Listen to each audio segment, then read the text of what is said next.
joining us today. I'm just going to give everybody a few moments to get in from that waiting room and then we'll get started, okay?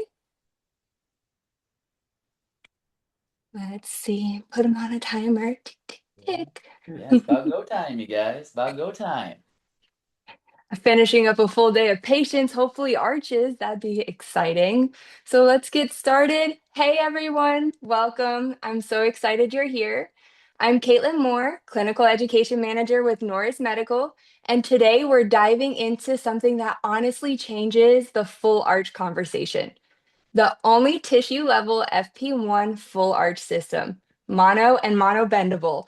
Full arch simplicity without compromise. This is about no bone reduction, no big flaps, no stacked components, just tissue level one piece implants that let you deliver true FP1 results while respecting biology and keeping your workflow clean, efficient, and predictable. Drop your questions in the chat below. We'll circle back to them at the end, but now let me introduce the doctors.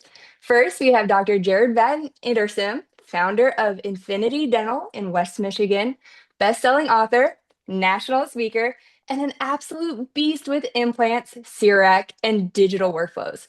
He's known for his elite clinical results with a super calm patient-first style.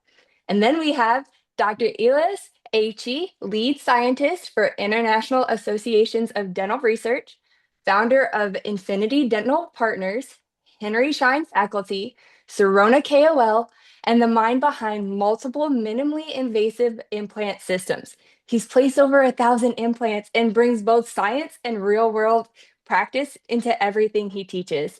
All right, docs, let's get into it. All right. Well, thank you guys. Yeah. That was in the Yeah. last few Welcome to months. the webinar. Welcome, welcome. So let's first, I'm going to share our screen and let's get into it. All right. Let me hit play on this.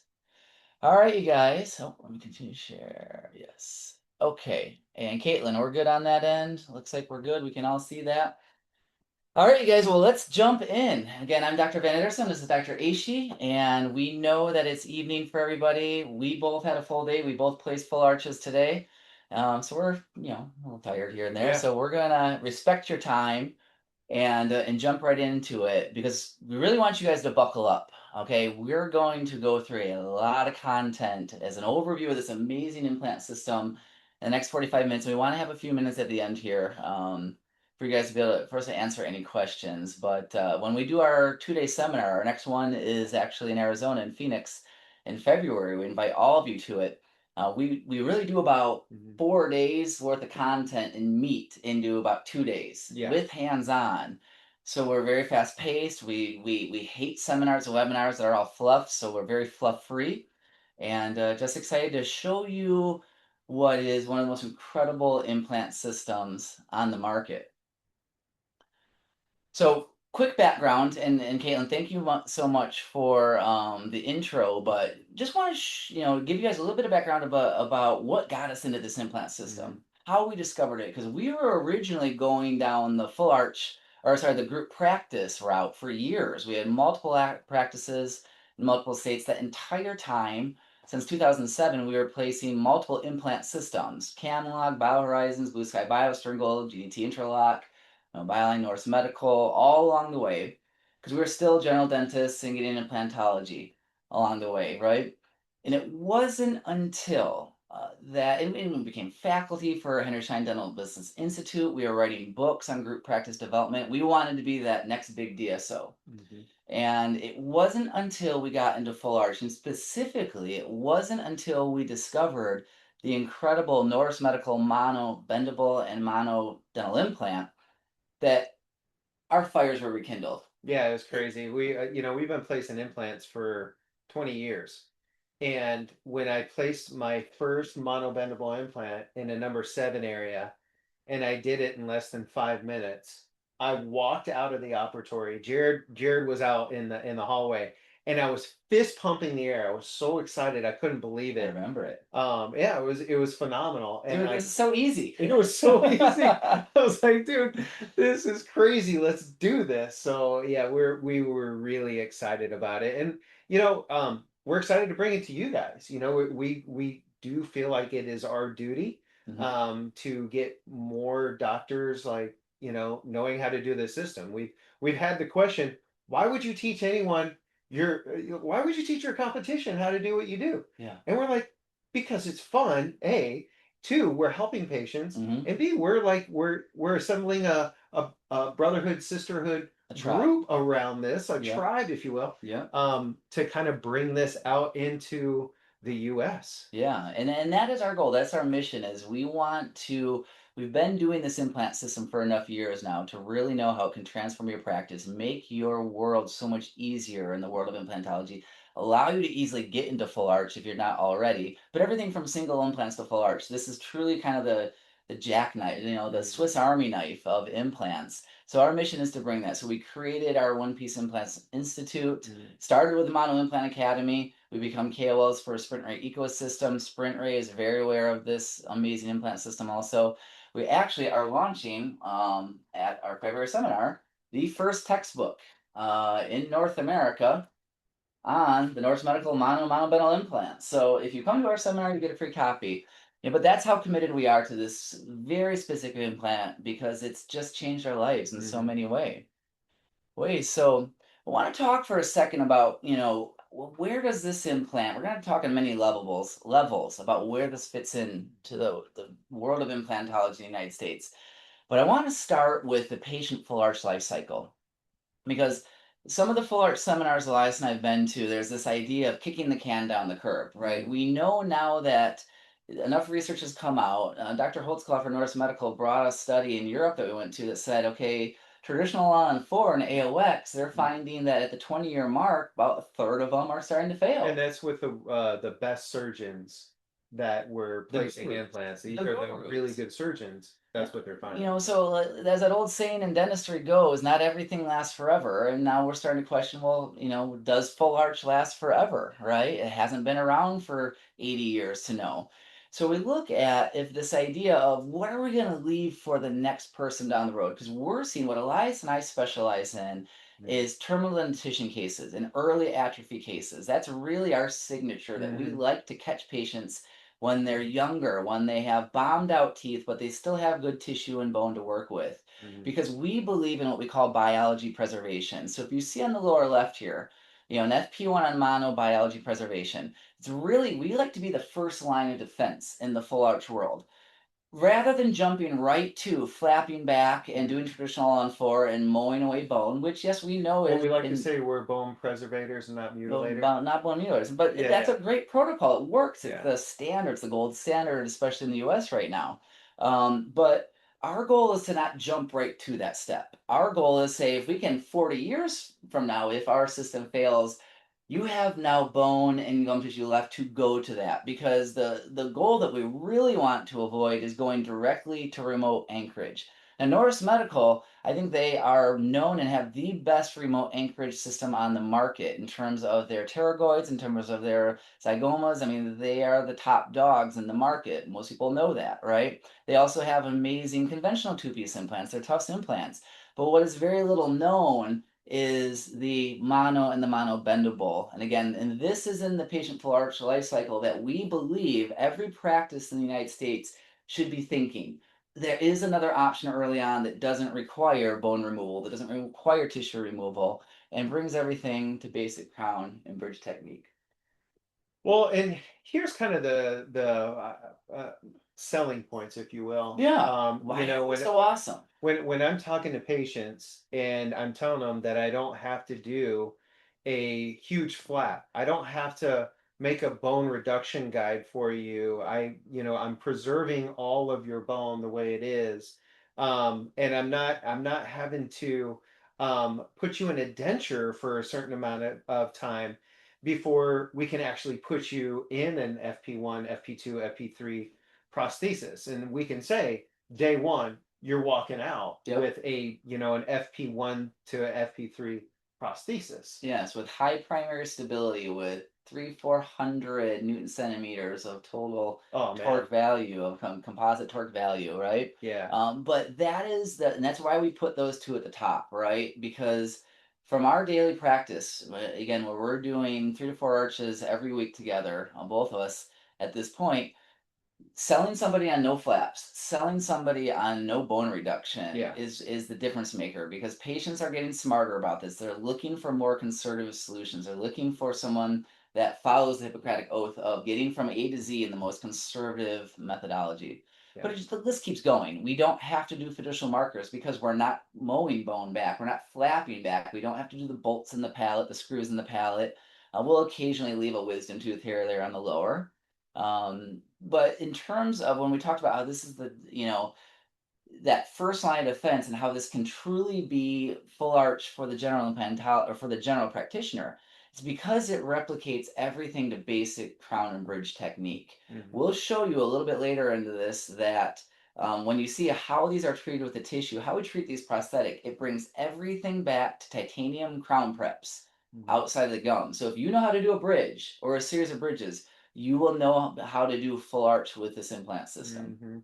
Yeah, and the other thing that this implant allows you to do is you can see the pictures there where we're doing an IAN bypass. This is some of our 2-year follow-up pictures where we have done bypasses.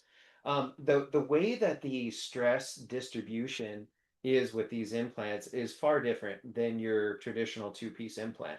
I would never try to do this with a two-piece implant. Just would never do it. Never Mhm. did it.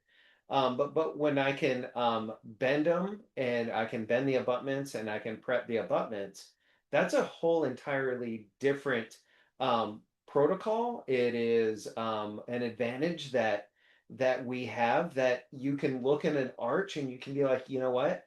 I have 10 different methods. Like that's what Mhm. we talk about at our seminars, multiple methods and multiple places where you can place these implants that give you an advantage Mhm. where you can get that cumulative torque setting, where you can get those posterior abutments and implants, and you can get really good primary stability for your immediate load, immediate restorative Onyx Tough 2 arch. Yeah, well, a lot of that goes to the shape of these and how they're so different. We're going to talk a little bit more about how they're hyper tapered, Mhm. right? How they're self tapping, self threading, but it allows you to put them in. I mean, we'll put them in 3 millimeter wide Yeah. ridges. They have Yeah. ridge mechanism built in, denser style built in into it.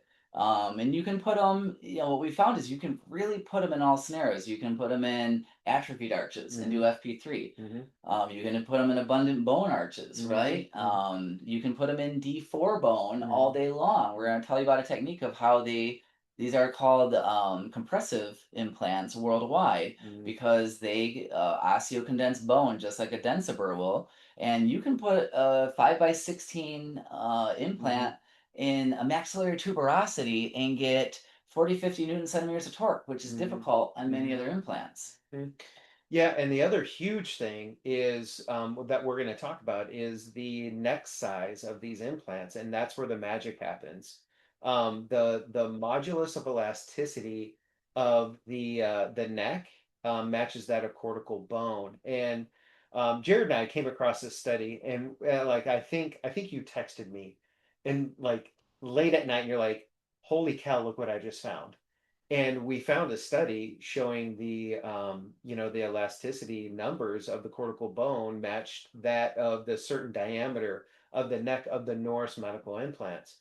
And that allows for actual vertical bone growth, which is, kind of almost unseen in any other implant Yeah, system out there. the Holy Grail. Yeah. One of the reasons these work so well is because they have been proven in many studies worldwide to have reduced periimplantitis. We'll show you that's when we talk about how these are true tissue level implants, a very different tissue level implant than what we're used to in two-piece conventional tissue level implants. They create this seal that's one of the protocols of why you don't get periimplantitis. Hmm. Um, you can do permanent and removable protocols. We'll go over that. When we talked about, and we see this in our daily practice, where because we're not flapping back things, because we're not doing bone removal, the patient discomfort Hmm. post-op Yeah. is bare minimum. Yeah. Bare minimum. I Right. mean, it's, you're used to getting online and going on Facebook and seeing all these posts of, conventional AOX. black You eyes. get on the patient forums and they're all posting photos. They're just swollen up, they're all black and blue, and we get it. I mean, you're flapping back, you're mowing them. I mean, and then patients react differently, but Yeah. we don't get that with it. No. We don't get that with this because it's so minimally invasive. Yep. And you can do FP1, FP2, FP3. And the great thing about this system, we'll show you guys, is in the worst case scenario, it's still very easy to fix. And we'll explain what we mean by that. But at the end of the day, regardless of what full arch implant system you use, whether what manufacturer, if you're doing remote anchorage, if you're doing conventional AOX, we don't do direct fixture anymore. And if you're doing MUAs, if you're doing monos, this is all at the end of the day that patients care about. They want to go from I'm not confident smiling to I can't wait to show off my smile. I can't eat anything right now, and I want to eat steak. Yeah. Okay, this is at the end of the day what matters. So, you can pick your poison, you can choose your implant system, but at the end of the day, what we're going to show you is that we can get to the exact same end result as any other implant system out there, but we can do it in a far more conservative fashion. We can do it in a much more affordable way. We can do it in a way that patients actually prefer, and you can make yourself stand out to the competition in your market because it's such a unique thing. But again, gets you the same end result of what patients actually want. So let's talk about, kind of circling back of, where is U.S. implantology right now, global implantology of two-piece implants? Because our perspective, what inspired us to go down this route was the simplicity. Because implantology has just become so complicated. And again, Elias and I, in our lab downstairs in our basement, we have so many different implant systems. And we have a lot of them collecting dust now. Because it's like, how many Tinker Toy parts can we use and none of them talk well together, right? Yeah. And, but it's just become very complicated at this point. And there are issues, with that complexity comes potential issues. Now, this is a lot of what our training has come from is actually going to Europe because these implants are far more popular around the world. We came across this video I think everybody needs to see. Now, these are primarily with internal hex implants. Conical implants have somewhat solved this, but even if you go in the study, they show conical implants have the same issue. But this is a electron radiograph of implants under function and what happens if someone's chewing several hundred times a day, specifically to internal hex. And people are still placing internal hex implants all day, every day in the United States. And in the overview, we can see that there is a micro gap inside of the 5 mm implant. And if we have a closer look at it, we can clearly see that there is a micro gap, and also there's a micro gap before. So the manufacturing tolerances in this system are not really perfect. If we compare this with a 4 mm implant, it's clearly to see that micro gap increase, and also at the enlargement we can see that there is a really large micro gap. But so we were always just blown away by that's kind of what we're working with a lot of the systems out there. Now again, conicals have fixed that with the cold fusion, but you have to drop a conical, you have to countersink it so deep. I always say I love it when all these gurus place their ideal cases, but the average patient doesn't have that thick a bone in the posterior to countersink a conical that deep. The other issue, the other issue you have with all the other implants is you've got those thin walls that the conical part of the abutment goes in. So those walls break on your bruxers. And that's really frustrating.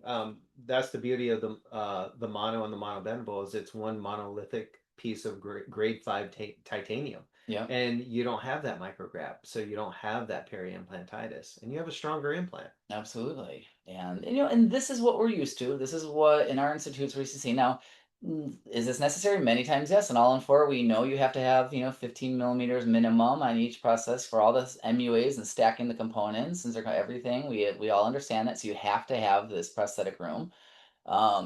We know that if you have a high smile line, aesthetically you may want to do this to some degree to raise the smile line up, even for the patient preference. So we know that, but patients we have seen in our practice are starting to get smarter. They're starting to talk. And I have yet to find a patient that wants this. And again, going back to, can we avoid this? Can we get to the same end result, which is a fixed prosthesis attached to titanium that they can smile and they can function without doing this. We will show you by the end of this. Yes, you can. Mhm. Is this simple? Like, I've always looked at all the solutions out there, engineering wise, these are gorgeous. This is just the coolest thing I've ever seen. I also get intimidated looking at this. Mhm. It's just complicated. It's just complicated. You don't have to make things this complicated, and it's expensive. Those are $2,500. So even look at what's the cost effectiveness. We know we're in a race to the bottom right now. We know the average cost of an arch in the U.S. is $20,000 right now, and it's dropping. We're in a race to the bottom right now as full arch becomes more popular. So we say, okay, how can you have a competitive price but still have a fantastic profitability? And our solution still allows you to have this because let's say you place 10 mono implants on an arch. This is retail for retail. We don't have MUAs. The implants themselves are far less expensive. We don't do the way we do it. Elias and I freehand almost every case. Mhm. Because it's basic crown and bridge, we have labs that will just make a 10 to 12 unit bridge for Mhm. less than $1,000 Mhm. versus, okay, you look at, the newest, latest system, $585 a fixture, $150 for every MUA. If you want to get fancy with your bone reduction and your surgical guide, your stackable guides, $2,500 that. You go to Glidewell, it's $3,100 for the final zirconia. The difference is literally $2,700 for an arch retail at about 10 grand an arch several times. Mhm. And yes, everybody gets things at discounts. And yes, but I'm showing you the worst case scenario to illustrate that you can have a very profitable system and even set your price a little bit lower in a competitive market and still be hyper profitable. So just want to reflect on a couple, again, unique advantages, going over some general advantages and some unique ones that we already mentioned a little bit, but these are monolithic implants. There is no screw channel. There is no screw to come out. So they are stronger and smaller sizes. And what's incredibly unique about these is that there's a bendable version. And that bendable version allows you to put the implant in the ideal bone at the ideal angle and bend the prosthetic abutment into the ideal prosthetic angle. So I know what you guys are thinking. You're like, oh my God, are you kidding me? Right, like, oh, that's gonna break. And what I will tell you is that like these implants are brilliant in the canine area.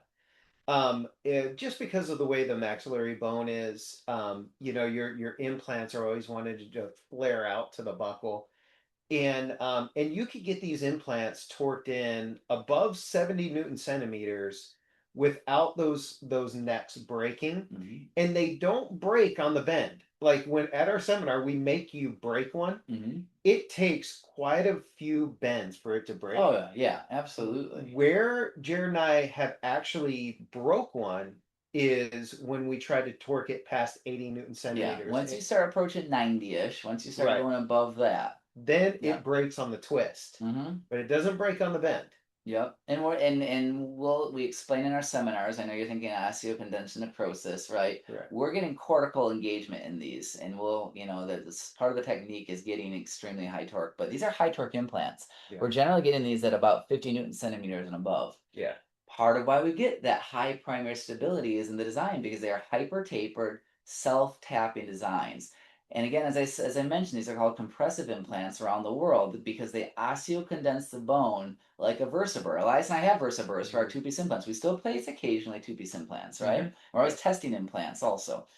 And one of the most incredible things about this design is that they'll osteocondense exactly like a versabone, a densibur. Well, they take D4 bone and make it like D2 bone, right? Mhm. And that's again where you can put it in softer bone and get a high primary stability. But Mhm. we'll show you our technique. I mean, it's extremely small microosteotomies. Like I had the surgery today was Mhm. in a healed arch, and I used a 1.2 millimeter drill, and then I put a 14 millimeter long implant by a 3.7 right on the ridge. Yeah. And so that's the kind of like osteotomy we're talking about. Absolutely. Just incredibly minimally invasive. And going back, these are new to the US. They've been FDA approved since 2014, but they actually have a 60-year history going all the way back to Italy in 1964. Now, and I know there's one or two attendees that are on our Facebook page that are attending. So, one-piece implants are new to the U.S. in some senses. They are a global phenomenon in many, many other countries, and there are tons of studies and groups and institutes related to this. Norse Medical is a shining light, though, that finally brought it to the U.S. But these are just some other versions of multiples around the world. Sterngold actually has a single-size one in Massachusetts. They only have really the only other one, but they just have one that's a unique design. But it actually all started by Tremonti in 1964. Silvano Tremonti in Italy placed the first one-piece implant, did a bendable version. He actually celebrated in 2015. He had the first patient in world history that they celebrated in Italy that his implant survived more than 50 years. It was a woman. Her implant survived 50 years in the mouth and did a final radiograph going all the way back to the 60s. So these have a little bit of a track record. A little bit. Little bit of a track record. Longer than the two-piece. And by the way, these are not mini dental implants. No. Okay. How dare you? These are not mini. I see it all the time. Oh, those are mini dental implants. No, they're not. No, these are conventional size implants. Yep. These are 5 millimeters. Yep. 4 millimeters above 3 millimeters. These are not mini dental implants. So they're as narrow as 3 and as wide as 5 and as short as 10 and as long as actually 18. And again, going back, there are no US studies about these. It doesn't exist. We wrote the first textbook, but globally, there are many, many, many studies over many decades actually on this design. This is one, for example, this is a Swiss implant, actually just right out of Germany. 5,100 mono implants placed, 98% success rate. It's a great design, strategic implant, Ida Dental, genius of mono implant and one-piece implant world, has done a lot of research on these. And Dr. Ide found just incredible results, has an amazing institute in Europe. So the studies are all there. And one thing that we got to mention about that study, that was done on everybody. Everybody. There was nobody that was like kicked out. This was on diabetics, smokers, people who had periodontal disease. It didn't matter. Yep. So it was incredible. So I want to kind of, before we get into some of the cases and how we modernize all this, I want to go just a few more unique properties. And Elias mentioned this, okay, that about isoelasticity. So, one of the things we discovered in all of our European ventures and in this design is about how, it's conventional titanium implants. They're strong, but they're very stiff. So one of the many factors that leads to crestal bone loss is stress shielding and being too stiff. Now conicals drop it farther down and get around that a little bit now. But if you look at where, there's many studies backing this up, where all the stresses on implants generally are, it's not in the alveolar bone, it's near the crest. So in the perfect world, and there's studies actually testing titanium foam implants even, where, but the holy grail in terms of stresses is if you can have a modulus of elasticity matching the bone around it, right? Then it stimulates bone. And actually, stimulates the crestal region. It's the holy grail. And whether they intended to design it or not, what has been found, what we've found, and what's is that the especially in the thinner around the 1.8 to 2.0 necks of a one-piece implant at the crestal ridge, is kind of that magic number where that modulus elasticity matches the bone and decreases the stress shielding. And this is a polished neck. It's a polished neck. So what that all really boils down to clinically is we see ideal crest healing. We just see 90 degrees straight across crest healing, right, over time. Especially we see it on our arches, right, where even if you countersink it more, like it just goes straight across, truly straight across, and it's. You don't get the dip, right? You just don't get the dip that we see. And you can see on the picture on the lower right side, you can see how that dip happens, and it's right next to the Norse Medical Bendable, and it's directly across. That's what I'm saying, that there is ridge growth. Yeah, and they have found actually that with certain designs of isoelastic implants, it is actually one of the few implants you can get vertical bone growth on an isoelastic neck and implant. So we did do a little white paper about it. We can share with you guys if you want a little more detail on that. We can share after the fact. Another unique property about these we want to dive a little deeper in is the soft tissue response. Okay, now we don't place this many mono implants. This case is several years old. I don't place that many anymore. When we talk about one of our selling points to patients is we over-engineer the platform, right? We over-engineer it for several reasons. You know, but what I want to show you with this slide is this is after taking the prosthesis off. How just amazing the tissue is, even on what you could argue is an uncleansable design because they're too clustered together, right? But this is just using a water pick and doing that for several years, and this is what the tissue just looks like. Again, we're not removing healthy keratinized gingiva. You know, when you flat back and you mow away bone and you close it all up, you usually got to cut. Elias used to do that. You got to cut some tissue away. And sometimes you're sewing mucosa to minimal. That's why you have to go back and do fringe gingival grafts 6 months later and add more procedures and bulk up the tissue. And it really doesn't make sense, you guys. Like, we are trained to be conservative. Mhm. Like, we use a 330 burr to try to get the smallest little tooth structure out. And then you turn to oral surgery and it's like, oh, let's hack the bone. Let's get rid of all this beautiful tissue that we need. No, like, can't we just use, can't we all agree to use an implant that preserves structure and Yes. that is conservative? Absolutely. Absolutely. And this does it. And this does it. But look at this. This is popping off a prosthesis after about a year. Look at what happens with the tissue, you guys. Again, that polished neck, that, you know, that interface, the gingiva just absolutely loves it. But this is where it gets really interesting, okay? Where you have to kind of reframe how you look at it. And this is where I say this is a truly unique, maybe the easiest, maybe the only one, FP1 tissue level implant for full arch in the United States. And this is the why. So if you zoom in, if you see on the right, you get the true hemidesmal zone attachment. You cannot perio probe around these implants. You can try if you want. It will not puncture, okay?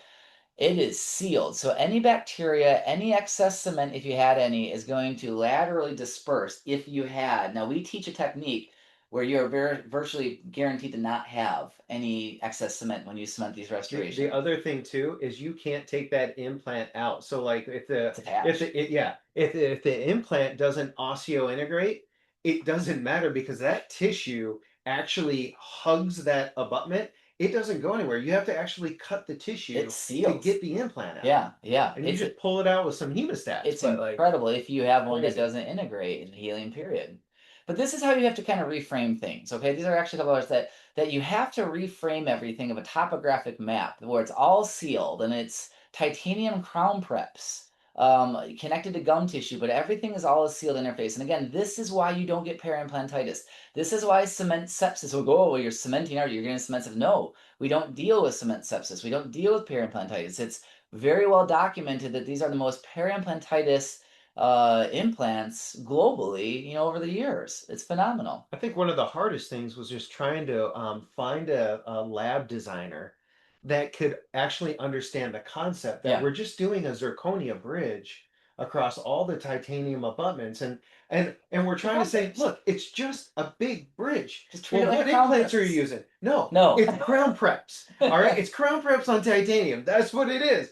Oh, what other what implants? Wait, I don't need it. We Where's need where the your catalog. MUAs? Wait, what scan? I don't see the scan body. Where's the scan body? It's not that. No, these are just crown preps. Yeah, and that's going back to, again, another unique property, easy prosthetics, because again, you can prep these and you can, on the bendable versions, you can bend these in the right draw. So this is just an example of a young woman, she had congenitally missing laterals, and we did 233 by 13 or 33 by 16 monobendable implants. We did a little bend in the prosthetic. I prepped them, as you can see, just to be like lateral crown preps. I put 2 CEREC temporaries. I know the shades are off a little bit. They're just CEREC temporaries.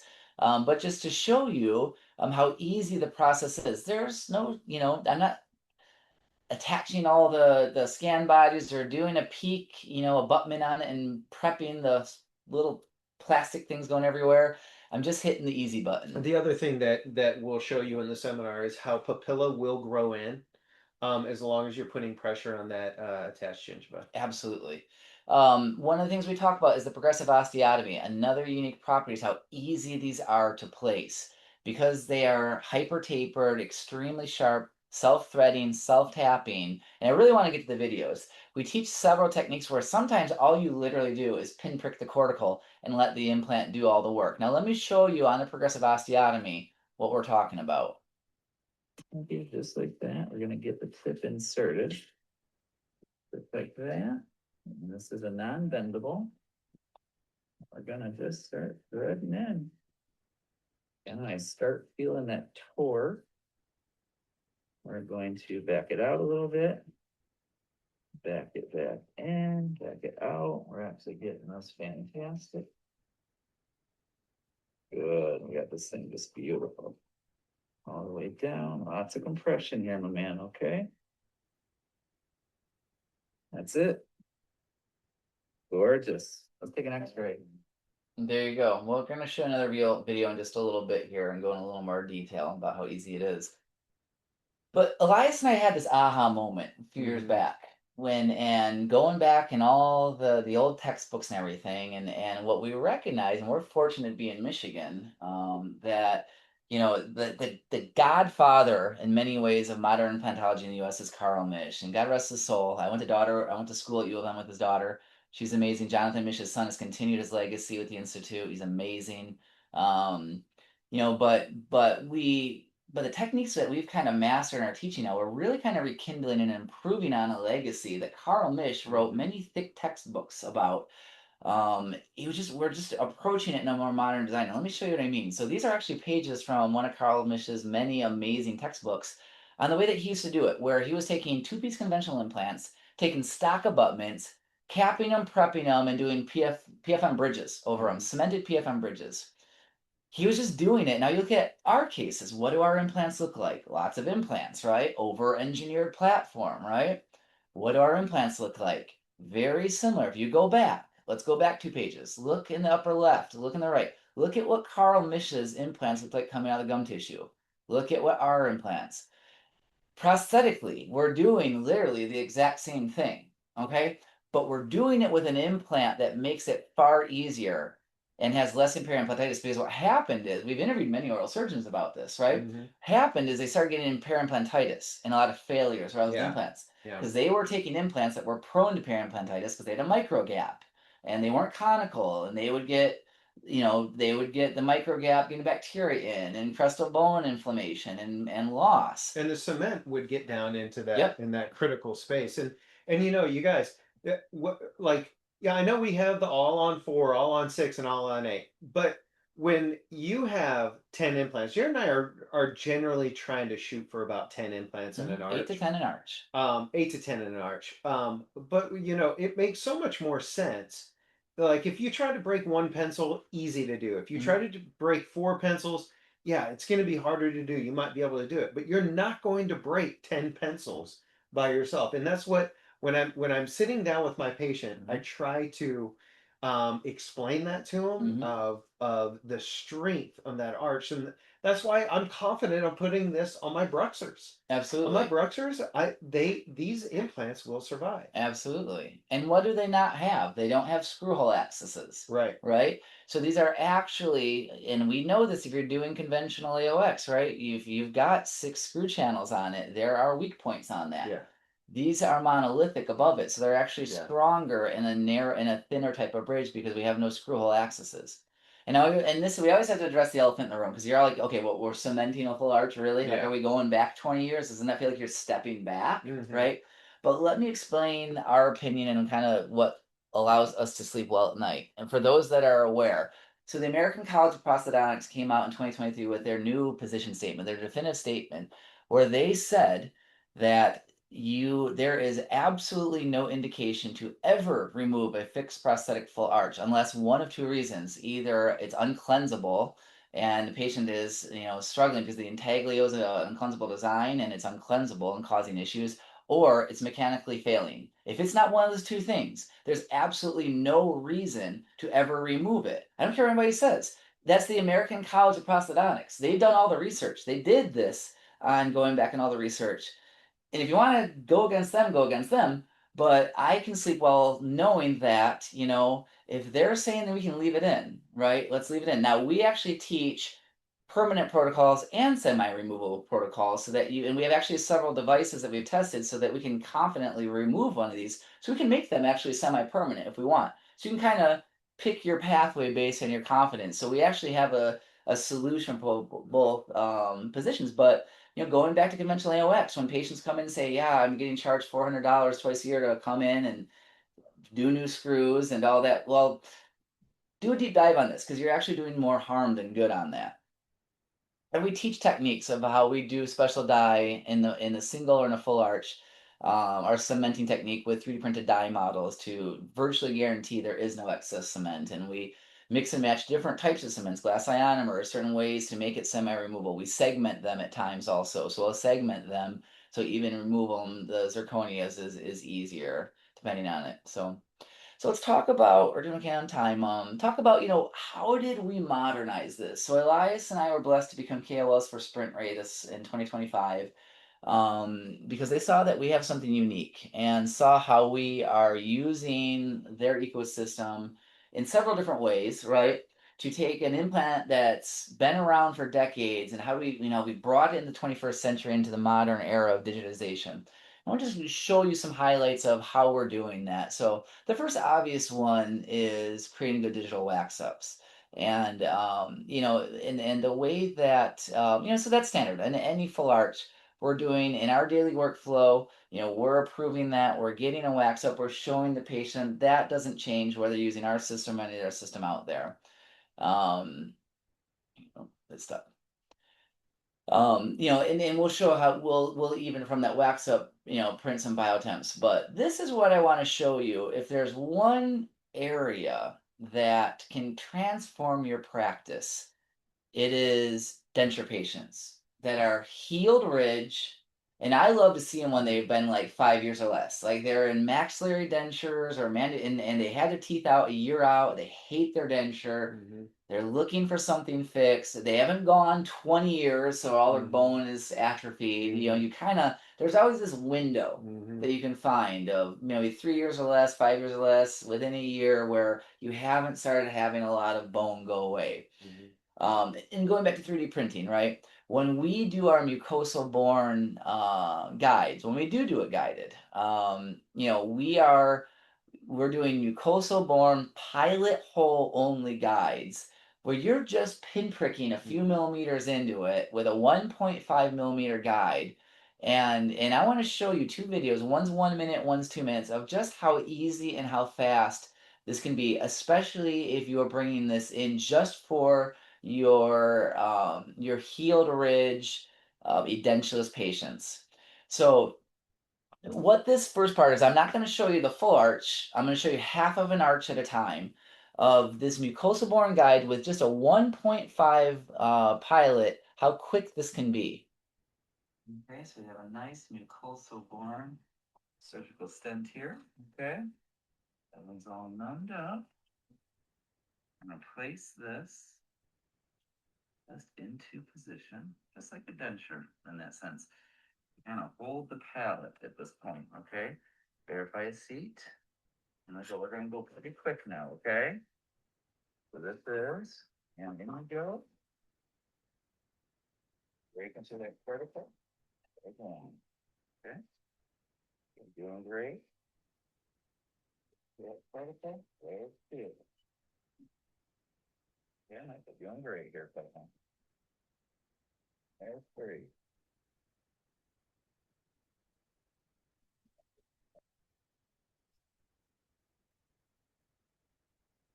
Holding that palatal. Great job.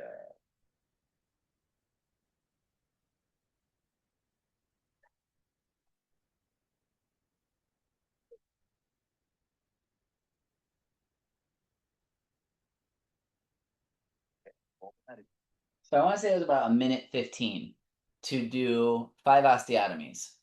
And that's all you got to do for that throw away the bone or the drills after that. So now I want to show you what placing a few of these implants looks like and what the progression looks like. And I started the video after the first one was placed, but now we'll take a look at what and how easy this is. Pressure, okay. For the implants.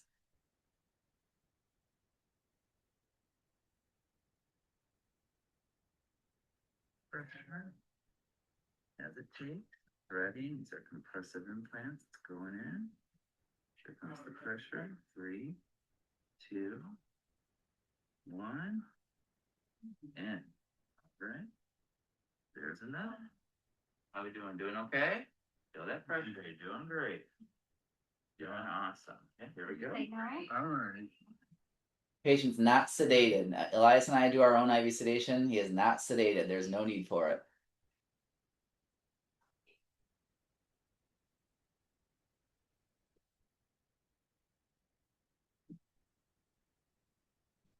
Osteocondensing. We're not worried about epithelialization. That's one question that comes up. Well, are you worried about epithelialization, bringing epithelial cells into the osteotomy? No, not at all. Never been an issue.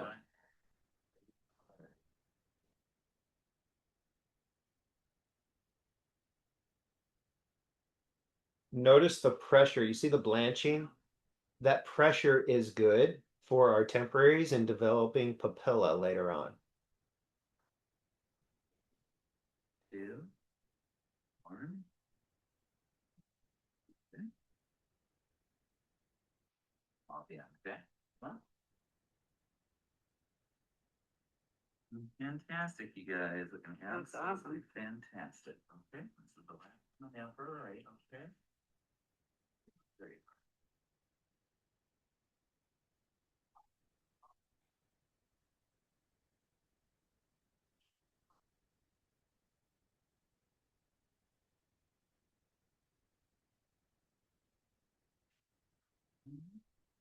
High torque, high primary torque value. 2.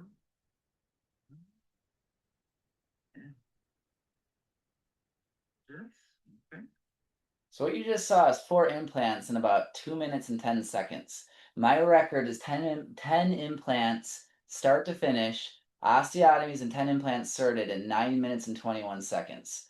Now, again, that's when you have healed ridge with the mucosal bore and you're not taking teeth out. We've actually developed a terminal dentition mucosal borne splint that actually goes into the sockets after you take the teeth out. That, just ways to make your life easy. But I always say, like, if there's one thing you could add to your arsenal, do single implants with your conventional, do, all on 4. If you're taking teeth out, you want to do that. But if there's one area that could really, be incredible for anyone's practice, it's this right here, what you saw. The denture, a dentureless patient that wants FP1 or FP2-ish, that has enough bone. You can place 8 to 10 implants. You can put a zirconia bridge on it, because what happens, and this is just one of the many examples, is that you look at that upper left, right? That's the day of placing the implants. And on this one, you can see I actually had done some bending, done some prepping. It's all about getting draw on the prosthesis. But look what happens at the 4-month mark. She's developing papillas, right? That's after popping off the temporary. She's developed scalloping, developed papillas, and that's putting the zirconia on, after that. And you can see, right, that it's not a flat FP2 across. We've actually got papilla development. And look, she doesn't want to get a lower. She's on an opposing denture. I know I've cantilevered molars. I know a big no, whatever. I don't care. This is just, I like the photos in this one. But again, Patty, and this is one of my favorite ones, went from a denture that she couldn't tolerate from a year and hated it after she got into dentures, and wanted to get something fixed. And we were able to get her an FP1 zirconia, in her mouth with a flat healed ridge that she was ecstatic about. And again, knowing we could do the entire surgery in about 10 to 15 minutes, and then you go drink coffee. And again, this is just showing, this is her case again. This is, I dug up the files, but you can see that's her process. That's that's the Onyx Tough 2s. That's some other angles of the prosthesis. Just a beautiful solution, an ecstatic patient. We talked about, going back to, we're at 6:20. We got about 10 minutes left. So I'm going to speed up just a little bit. Other ways, the way we used to do that, and we do this with our 3D printer, is you can do shell temps, right? You can do shell temps ahead of time, just like the biotemps that you can have Glidewell make, and you reline it. So you can have it all pre-printed ahead of time and reline it, because again, you've got titanium sticking out of the gums to reline against. You're not doing scan bodies and all of that. So it's a technique, and we teach this technique, that you can actually have different levels of kind of old school non-digital techniques, and then true full digital and everything in between. We do window dentures that we design. There's 2 different types of guides that we do to show where implant placement is. And this is actually our preferred technique, is a clear stent of the wax up. You can see on that upper one, I've got to bend some of those lingually, bend some of those buccally to get the draw. This guide really shows us where it's at. This is our way we do it all day, every day, though, is having our designers do Onyx Tough 2 printed out, prostheses that we deliver on the spot. So, well, we got a few minutes left. I just want to kind of go over a little bit about, on our mornings for Elias and I, like, what do we see with our designers and some little elements when we're doing these terminal dentition cases of what this kind of looks like on the day-to-day that we're seeing on computer screens. So this is one of my cases, one of our cases. This is Kate, terminal dentition. She's in her late 40s, early 50s. Those are her Onyx Tough 2 temporaries. You can see that was week 1 because her lowers weren't done yet. That's her upper. You can see terminal dentition. That was the Onyx Tough 2 prosthesis. Want to show you guys a kind of what this looks like and some elements about this. You can see how we prepped, those anteriors, because the goal is to get draw. The goal is to get parallelism and draw. So we're bending them, we're prepping them, we're using occlusal mirrors, right? You can get very good and very fast, but you can see how the entire prosthesis will draw. We're not placing an 8 and 9, okay? You can see here's the prosthetic. We try to avoid 8 and 9 as much as possible because it allows us to, and you can see the ghosted on Exocad. It allows us to shift the midline if we need to, and play with the aesthetics. We know everything starts in general dentistry from having nailed 8 and 9 out of the park. The smile starts there. So that's, you can see we're generally not doing 8 and 9. Again, this is what the prosthetic looks like. In terms of that, and a nice FP1. You can see we'll band the linguals, between 7 and 10, so we have some strength in the Onyx 2, Onyx F2. We're generally doing first molar. If we're doing second molar implants or place them, tuberosity, we'll just have the supportive bump in the back. This is what that looks like in Onyx Tough 2. Week of surgery. This is what it looks like going into zirconia. And again, this is the final end product. Pretty phenomenal. Again, end result, she was very happy. This is just going through a little more detailed treatment plan. Some more cases, okay? This is another terminal dentition case. I'll just show you, sometimes we'll leave a fiducial marker. For the designers, we'll generally do it more on the bottom. It's, so we'll often leave like a wisdom tooth. Especially on the bottom, like we'll leave wisdom tooth. But even then, if you don't leave a marker, never been an issue. Still works. It still works. It's Never been an issue. We're not flapping tissue and messing everything up from our pre scans that we send to the designer. So we don't need all the fancy stuff. There's always landmarks. Works perfect. There's always landmarks. Now, if you can see, one of our favorite places for our most terminal spot is the palatal root of the maxillary molar. You can see we've got 2 palatal root mono implants. The Norris Medical 5x10 mono implant. It's like it was designed, I swear, for the palatal maxillary root. When you see those molars, right, and then you see how the roots are almost in the sinus. And you could grab a 5x14 mono bendable implant, put it down the palatal socket, and now you have a posterior stop. If you were to take that tooth out and just leave it alone, you're never getting an implant back there. The sinus is going to be 6 millimeters away from the crestal bone. So it's a beautiful way to do an immediate extraction and put an implant in. It's like when you're looking at extractions, you see the 3-rooted splayed root of maxillary molar, and like, I hate taking those out. Now we get excited about them. We're like, look at that palatal root. I got my posterior stop, baby. This is easy. You're sectioning it, and we always section them to take it out, so we're preserving that and not expanding it too much. But it's our go-to. And in this case, this is her upper was done a week prior, and this was the day of. So the difference of a week to a day, right? Of what these look like. So we actually did okay. So in our seminar we go deep. Okay, so just some of the cases we go over treatment planning. You can see upper right of where how you treatment plan these out. We go over all aspects of healing and how you're designing the prosthetics, where you're putting the occlusion on it, bone grafting, classifications of bone, and everything. We go over the guides, both the mucosal guides and the terminal dentition guides. And I will say, I mean, we for years we didn't do the guides. Now we're starting to get not lazy but smarter and recognizing that I can get to my coffee faster if I use a guide. It is nice. And it took 2 years for us to kind of figure out the right types of guides for trim Right. limitation that really works with the right And the and right we- drill. You need Yeah, the right and drill. so even finding the right drill that goes long enough. So now we do a lot more guided work with that. And Yeah. so those are some of the cases. But going back to, I look at this is one of my favorites. She's 19 years old. 19 years old. And look at her, what she came in with in the upper there, in the upper left, and then her smile. And she was terrified. Like her grandmother and her mom came in. They did not want bone removal. They actually researched and were like, we don't want, she's 19 years old. We don't want to do all on four. Can we do it any other way? Because we don't, if we're terrified for our baby to get all of her, her jaw chopped away. And they had done their research and they say, no, we can do it another way. And so we are able to, and you can see on her lower right, you can see those large 5x10s. Those are palatal root, palatal in 2 and in 3 and in 14. And again, we got her to an over-engineered zirconia platform where you need to be without touching bone, essentially, right?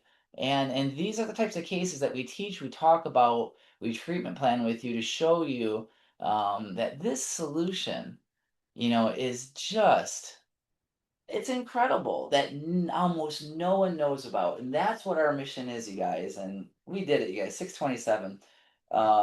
We want to open it up for a few minutes here to get some Q&A. Caitlin, we're gonna hand it off, but our next one is actually in Phoenix.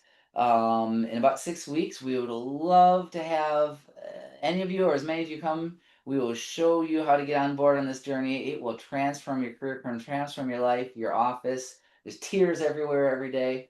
Join us on our Facebook group, One Piece Implant Institute. We're slowly growing our tribe, and there's a lot that you can learn on that. But Caitlin, if you will please take over. Thank you, guys. Yes, Doc. Absolutely. We got some good questions in the chat. Let me start with, what can you do if the sinuses are too low, the patient wants a fixed option without sinus lift, or how much minimum bone do you need in length to place implant in the posterior maxillary area? Oh, that's such a good question. So when it comes to the posterior maxillary region, I would like to have about, okay, let me rewind for a second. The way we teach that you want to actually go into that cortical plate of the maxillary sinus. You actually want to go into, you want to at least engage it with every single implant. Now, if you have to go in 2 to 3 to even 4 millimeters, we have studies that show that there's nothing wrong with that. Especially that's with your traditional implant.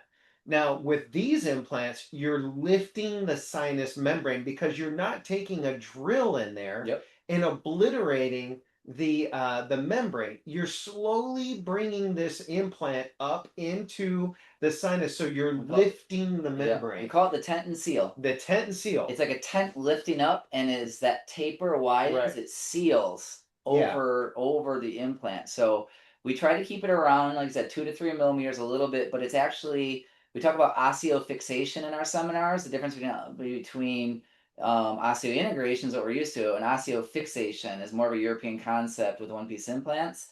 And finding different cortical plates and ways to engage these sharp tips. Yeah, I would. So to go back to your question, I would need a minimum of about 8 millimeters of a ridge, because you can take a non-bendable and get it in there and get all the threads into the bone. Yeah. So, and 2 other approaches is we'll do bendables. So we'll do like 13 or 16 millimeter bendables at an angle, just like a tilted implant, just like all on floor, in the same exact fashion to get our posterior stop in that sense. And especially if we're doing like an FP3.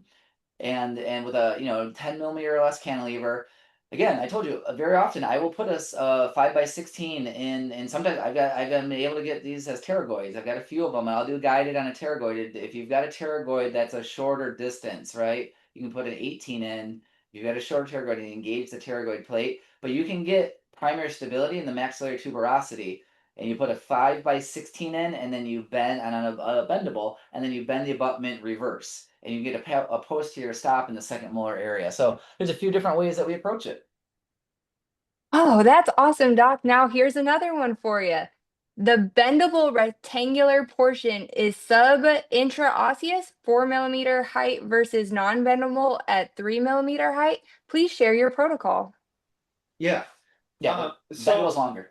that's really it. Like when it comes down to the protocol on that, I traditionally really love placing the bendable option because you have that nice 1.8 millimeter neck. And if I'm going into the bone and I've got to change the angle of my implant, I like to be able to bend it to wherever I need it to go.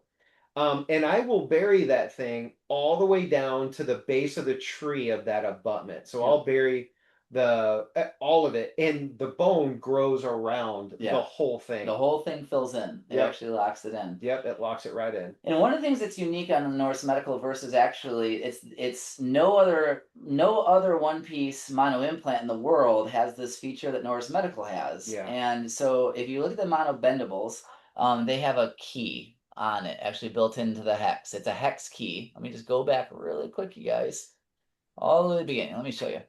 So while talking, so there is a. Go ahead and share your screen, Doc. Oh, am I not I sharing know. anymore? Okay, I don't think so. Okay. I might have to move the thing, you guys. Hang on. So there is a key built in. Okay, I'll pull this up. There we go. Let me share. It says, yeah, you says you are sharing your screen. Can you see it? Can you guys see I it? can't see it. Can somebody in the comments? Yes, they can see it. Perfect. Okay. So I'm out. So okay, Oh look at the man. Norse Medical. Yeah, look at the Norse Medical implants on the lower left. Do you see the very farthest left one is the bendable? The neck's a little bit thinner. Okay. Now, and again, I try to primarily place the non-bendables in posterior as much as possible. Okay, bendables in the anterior, non-bendables in the posterior. Okay, as our protocol. That hex, there are actually several different driver keys that we use. Remember, Elias had said the only time you're ever going to snap one of these is if you over torque it above 89, above 90 Newton centimeters. That's when you're going to separate it. Well, Norse Medical was genius enough to create several keys that allow you to, if you were to over snap one on insertion, allows you to engage that hex and easily reverse it. I have no fear of snapping one because you can reverse it out easily because it engages that, you just back turn it and it comes right out. So they have a kind of a dummy proof system built into their bendable implant. Heaven forbid you ever were to snap one on insertion. Nice. Okay, one more question because I know we ran over. Thank you, Doc, so much Yeah, for one more. hanging Thanks, guys. on. So you can bend more than once, ideally once. What's the limit? Can a lab make a surgical guide just for that implant? Probably will be only pilot holes. I use Megagen implants and Implant Concierge makes them. Can BH Lab make a guide? For the just to be clear, are we talking about a guide for the bending? You're really only making a guide for your pilot drill, your 1.5 millimeter pilot drill. That's it. That's all you're doing. That's all you ever need. And the important thing to note is that you're making this guide according to the classification of bone that you have. So Jared and I will do this if you have like a class 2A type bone, and we go through all the classifications. This is when the guide is really awesome.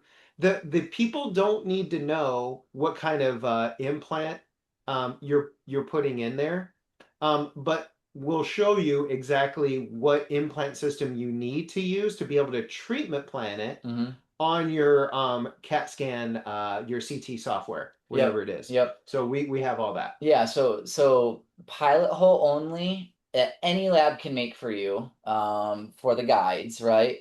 And it just makes it stupidly simple. And then for if you're referencing, just to touch on it, a guide for the bends. And we teach this protocol. So we've got two, again, that window denture and the clear stent of the wax up. We show exactly how you use those as guides for your bends or your preps, implant by implant, to center the implant in the center of your ideal wax up. So you have the perfect draw, you have the perfect centering for an FP1, and that's how we do it. And you That's how we need, do it. and with those clear, with the clear suck down guides, Yep. you know exactly how. Thank you. You know exactly how high your abutments need to be prepped to. This one right here. There's two different techniques that we teach. One's a window denture, and we even talk about how first you do your bends, then you do your vertical preps, then you do your buccolingual access preps on these abutments, okay? Again, this is actually our preferred way. We did it years ago. We stopped doing it and went to this, and we went back to that about a year ago because we just find it's faster, easier to do these clear suck downs of your ideal.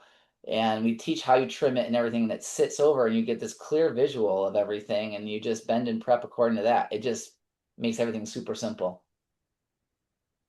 Oh, wow. That's great, Docs. Thank you so much for answering all of these questions. There's a lot more coming.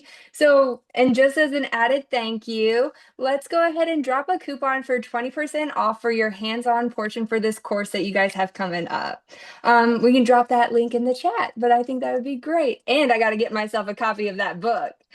Yes. And again, anybody that comes, free copy is waiting for you at it. We try to keep things a relatively small group. I know there's a few spots still open, so we'd love to have you jump on it. It's a tribe. And like I said, I think we're adding up how many implant systems we've placed since 2007, and a lot. And again, I can only have, this is the one that charged us up, that ignited our fire, and it transformed our entire trajectory from like wanting to retire and get out of the chair to like, I want to work till I'm 80 because I'm having so much fun. Yeah.